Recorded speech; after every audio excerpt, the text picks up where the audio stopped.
There is a single amino acid sitting in your bloodstream right now, and it is quietly deciding whether your cells spend today building new tissue or cleaning out old damaged debris. It is not calories. It is not carbs. It is not even protein in general. It is one specific amino acid called methionine, and the foods most of us were told to build every meal around.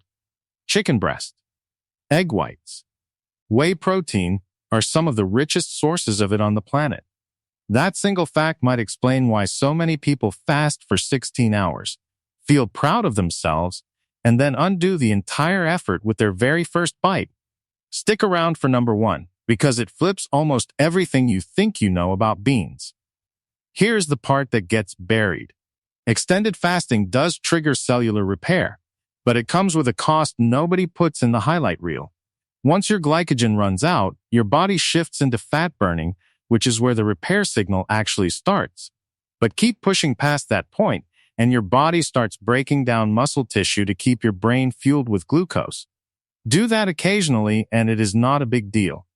Do it as a lifestyle, and your metabolism actually slows down over time, because your body reads prolonged restriction as a famine and adjusts your thyroid output downward to conserve energy.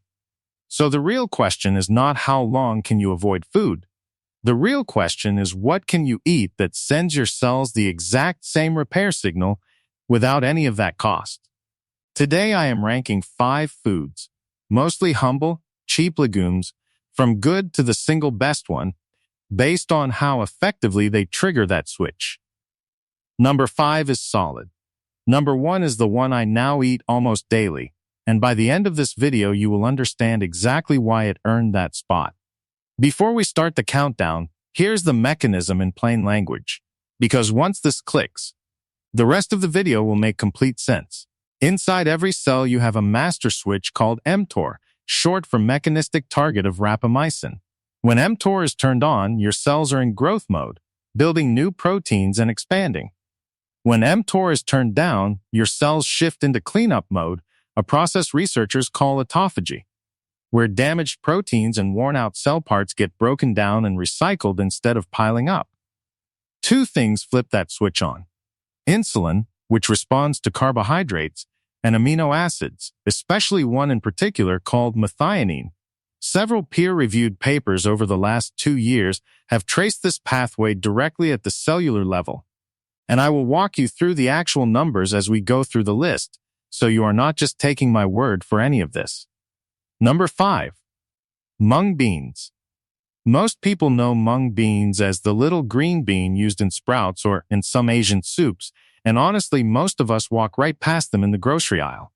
But mung beans carry a specific advantage that puts them on this list.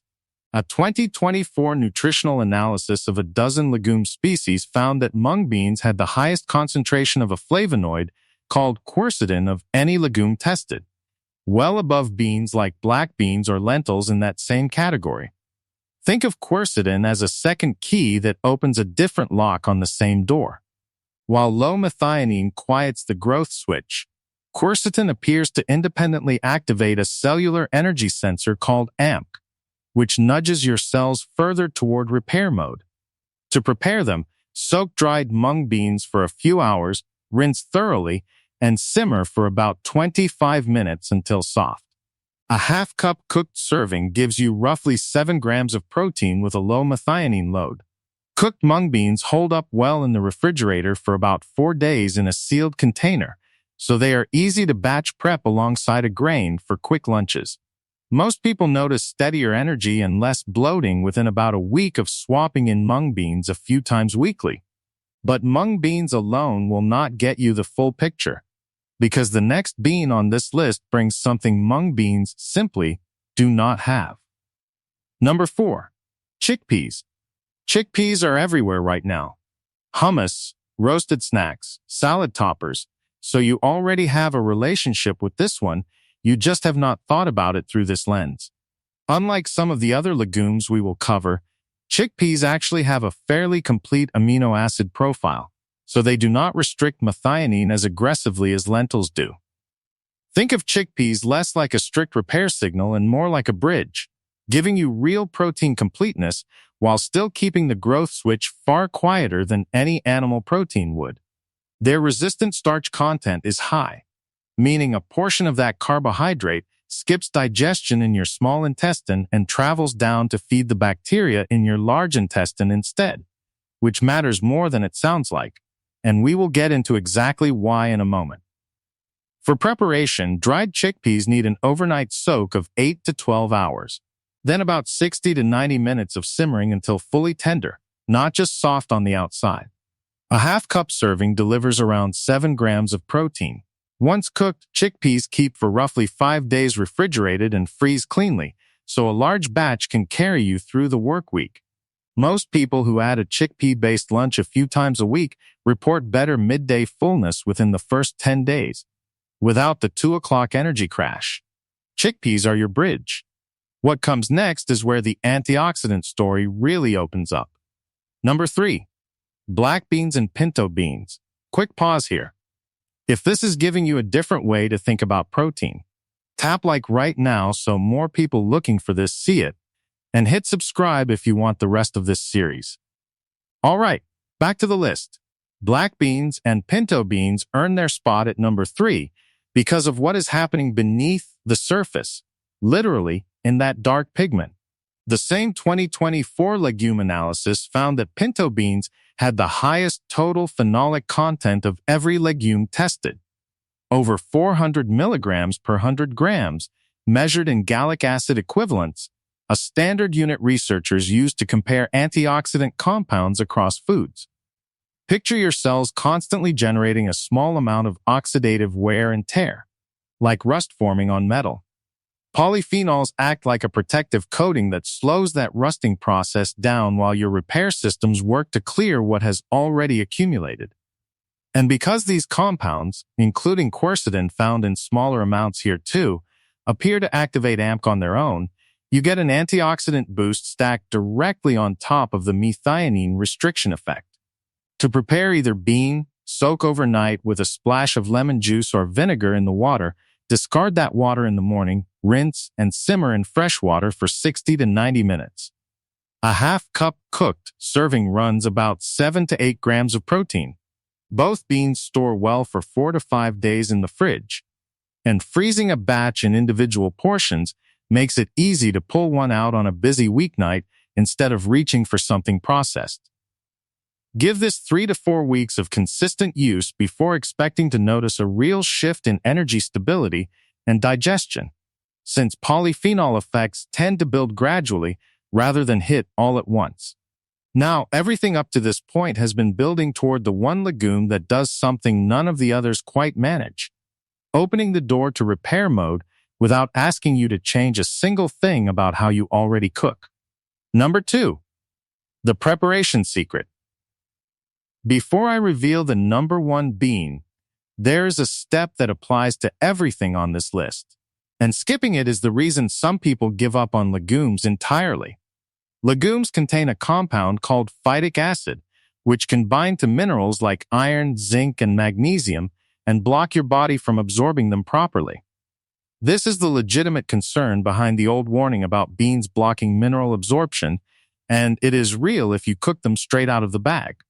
But a 2025 study in the journal Food Science and Nutrition tested germination on chickpeas, peas, mung beans, and lentils, and found it reduced phytic acid by up to roughly 75% and cut trypsin inhibitor activity, a compound that interferes with protein digestion, by close to 40%.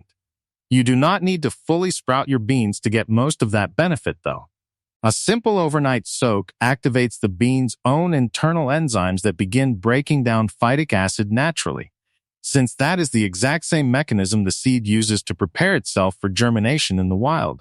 It is just doing on your counter what it would eventually do in soil, if you want to take it one step further. Fermented preparations like miso or tempeh reduce phytic acid even more dramatically than soaking alone, while also making the amino acids inside the bean more available to your body. That is a bonus step, not a requirement, but worth knowing if you already enjoy those foods. The rule going forward for every legume in this video: soak 8 to 12 hours with a splash of acid. Discard that water, Cook in fresh water until fully soft, not al dente. That one habit solves the anti-nutrient concern almost entirely, and it takes about 30 seconds of extra effort the night before. Now, with that covered, here is the bean that made this whole video worth making. Number 1. Red lentils. Red lentils sit at the very top of this list, and once you understand why, you will probably never look at your pantry the same way again. Start with the practical side because this is the bean people actually stick with long term. Red lentils need no soaking at all. They have a naturally low glycemic index, and they cook fully in under 20 minutes. Faster than almost anything else in this category, which matters far more than it sounds like when you are the one standing in the kitchen after a long day deciding what is realistic to make. But the real reason they earn the top spot is what a 2024 nutritional analysis of legume species confirmed directly. Lentil samples showed a genuine shortfall of methionine and cysteine when measured against the standard reference protein used to judge amino acid completeness. In plain terms, lentils are not just lower in methionine than meat, they are specifically limited by it, meaning that amino acid runs out before the others do, which is exactly the signal your mTor switch is built to respond to. Picture mTor as a lock that needs a very specific key to turn, and methionine is the shape of that key. Red lentils simply do not supply enough of it to fully turn the lock, so the switch stays quieter for longer even while you are eating a full, satisfying meal instead of an empty stomach. Compare that to a typical meal built around chicken breast or a protein shake, both of which are loaded with methionine, and you can see why so many people fast all morning only to slam that same switch right back on the moment they break their fast with the wrong protein. And this is not some fringe theory. A clinical review published in November of last year stated plainly that favoring plant proteins like legumes over animal-derived proteins supports longevity specifically because plant proteins run lower in methionine and may partially replicate the effects of targeted methionine restriction studied in animal models. That is the entire methionine mimicry strategy in one sentence, and red lentils may be the single most efficient food to deliver it. Here's what makes this practical, and not just theoretical though. A cup of cooked lentils delivers roughly 230 calories, 18 grams of protein, 16 grams of fiber, and meaningful iron, folate, magnesium, and potassium.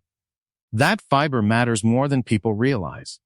A portion of it becomes resistant starch, which reaches your large intestine undigested and gets fermented by your gut bacteria into short-chain fatty acids like butyrate. Those compounds trigger the release of a hormone called GLP-1, the same hormone behind several popular weight management medications, which keeps your blood sugar steady and your insulin response low after the meal, which in turn keeps that growth switch quiet for hours afterward, not just during the meal itself. So you are not starving. You are eating a full, warm, satisfying bowl of food, and your cells are still getting the repair signal. For preparation, rinse red lentils well, no soaking required, and simmer in about 2.5 cups of water or broth per cup of dry lentils for 18 to 20 minutes until they break down soft. Add turmeric, cumin, and a spoon of olive oil for both flavor and better absorption of the fat-soluble compounds in the spices. A single serving is about 1 cup cooked, roughly a half cup of dry lentils per person. They keep in the refrigerator for up to 5 days in a sealed container, and they freeze well for up to 3 months, so batch cooking on a Sunday genuinely covers your weekdays. The timeline most people report is noticeably steadier energy within the first week, and a real shift in how full and satisfied they feel by meal 3 or 4, largely because of that fiber and resistant starch combination working on blood sugar. If you want a simple starting framework, keep your mornings light, coffee or tea, no protein, to protect the overnight repair window your body has already built. Make lentils your midday meal, your primary protein for lunch, which is exactly when this repair window is easiest to extend. Then, if you want animal protein, save it for the evening, when re-engaging that growth switch actually supports overnight muscle repair instead of working against the goal. So here's the full list one more time. Mung beans bring quercetin and a gentle secondary boost to your cellular energy sensor. Chickpeas bridge real protein completeness with a still quiet growth signal. Black beans and pinto beans stack antioxidant protection directly on top of the methionine effect. Proper soaking and cooking solves the mineral absorption concern for every single one of them. And red lentils, sitting at number 1, combine the lowest methionine load, the fastest prep time, and a fiber profile that keeps your blood sugar calm for hours after you eat. Notice what this whole list has in common. None of it asked you to remove anything from your plate. Every single item on this countdown works by adding the right signal, not by taking food away, which is exactly the opposite of how most of the fasting and restriction conversation gets framed. That is really the whole shift I want you to walk away with today, addition instead of subtraction. If you take one thing from this video, let it be this. Make one lunch this week built around a cup of red lentils instead of your usual protein. And notice how you feel by Thursday. You do not need a 16-hour fasting window or a supplement cabinet to give your cells what they are asking for. Sometimes the most advanced thing you can do for your biology is also the cheapest and the oldest. A pot of lentils simmering quietly on the stove while you go about the rest of your day. Tell me in the comments, which bean on this list is already in your kitchen, and which one are you adding to your next grocery run? If this changed how you think about protein, subscribe, because next week we are covering the one vegetable that may be doing the exact opposite of what you have been told. I will see you in the next one.